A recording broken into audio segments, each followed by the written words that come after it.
Hello, my name is Jake Herndon. I am a math tutor from Chicago. This video is for anyone who is studying real analysis for the first time.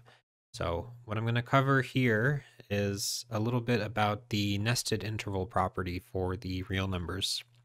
So the property says this: for every n in the natural numbers, assume we are given a closed interval called I sub n. Its left endpoint is called a sub n, its right endpoint is called b sub n, and the left endpoint is smaller than the right endpoint.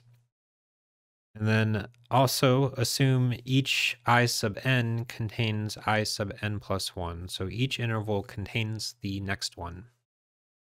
So then what do you get? Then the sequence of intervals has a non-empty intersection. So I wrote that in words here and then in symbols here. The intersection from n equals 1 to infinity of I sub n is not empty. So the picture is something like this. Here's the real line. Here is the first interval. Here is the second interval, third interval, and they keep getting nested. The property is saying that there has to be something here. There's got to be something in all of them. So this is true. Here's a couple comments about this. So you should make sure that the intervals are closed, otherwise it might not be true. So for example, the open interval from 0 to 1 over n, if you take the intersection of all those intervals, you get something that's empty. This example looks like this. Here's the real line from 0 to 1, and then the first interval, the right endpoint is 1, and the left endpoint is 0. The second interval, the right endpoint is 1/2, and then 1/3, then 1/4. The left endpoint never moves.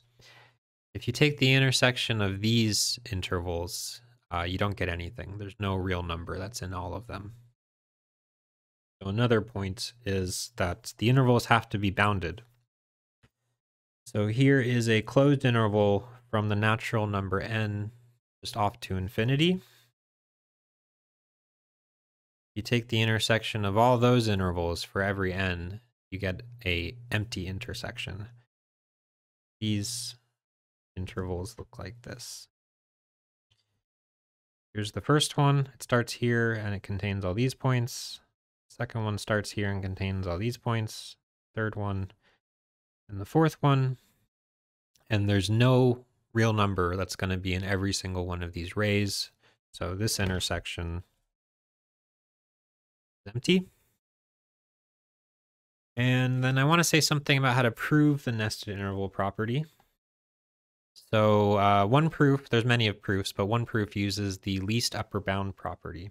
So that's the thing that says if you've got a subset of real numbers that's bounded above and not empty, then there has to be a least upper bound.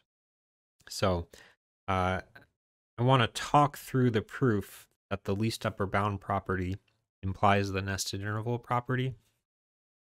So the proof kind of looks like this. Like, say you've got a nested sequence of closed intervals. Call the set of left endpoints L and the set of right endpoints R. The least upper bound property says that because L is non-empty and bounded above by everything in R, there has to be a least upper bound, so something that's bigger than everything in L.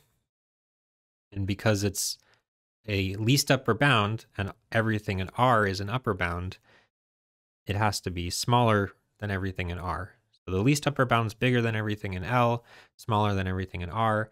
That means the least upper bound is in the intersection.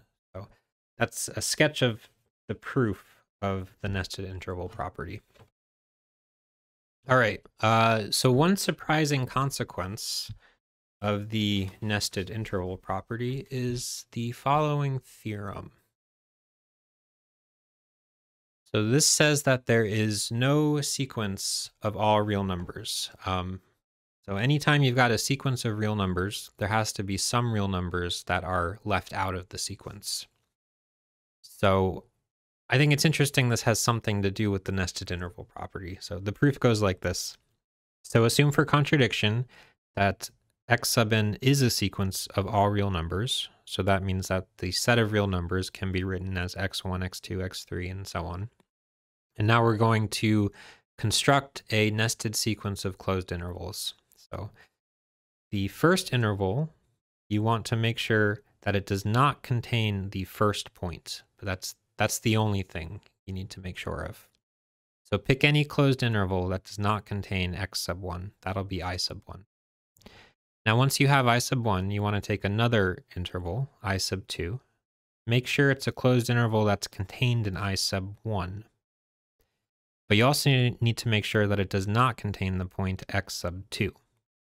And now keep repeating this. So in general, once you've got the nth interval, you take the n plus first interval to be some closed interval that's contained inside the nth interval and does not contain the n plus first point. All right, I think I should draw the picture here. So where are we at?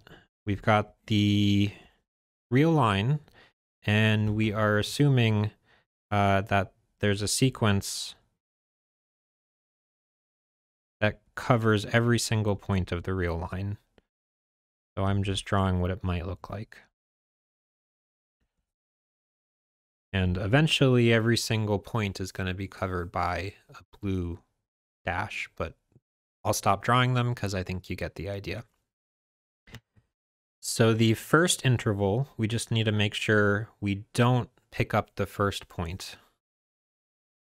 So let's pick this to be I sub 1. The second interval, we need to make sure we're inside the first interval, but we don't pick up the second point. That will be I sub 2. And then the third interval, you need to make sure you're inside the second interval, but you don't pick up the third point. Right now, the third point's over here. You can just take any interval contained inside the second one. And you can just keep repeating this to build a sequence of nested closed intervals. All right, so what happens now? So given any real number, r shows up somewhere in the sequence. So I'm saying r is the n''th term in the sequence. N' is the index where r shows up in the sequence. And we've made sure that the interval with the same index does not contain that point. So that means that r cannot be in the intersection of all the intervals because there's at least one interval where r is not in. So this is true for any real number r. So that means that no real numbers can be in this intersection. The intersection has to be empty. Okay, well, on the other hand, the nested interval property implies that this intersection cannot be empty. So this is a contradiction. On the one hand, this intersection is empty, and on the other hand, the intersection is not empty. So because of that contradiction, there cannot be any sequence of all real numbers. So I should also mention that another way to say this theorem is there's no surjection from the natural numbers to the real numbers. And then another way to say it is the cardinality of the real numbers is bigger than the cardinality of the natural numbers. All of those things mean the same thing. So the last thing I want to say about the nested interval property is just something about the intuition behind it. So all of these completeness axioms, they're all trying to say the same thing. They're saying that the real number line doesn't have any holes. So what the nested interval property is saying is when you go from one interval to a smaller interval, you're kind of like zooming in. And it's saying that there's no way to zoom in on the real number line and not see anything there. no matter how you zoom in, you're going to see a point. So in the physical world, I guess it would say something like this.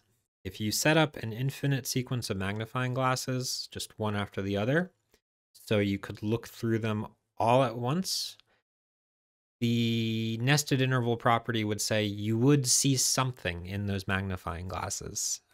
You wouldn't just see the absence of space. There's got to be something in them. Anyways, that will do it for now. Oh, if you're looking for a real analysis tutor, my contact info will be in the description of the video. So just get in touch with me and I'll get back to you. Okay, thanks. Bye.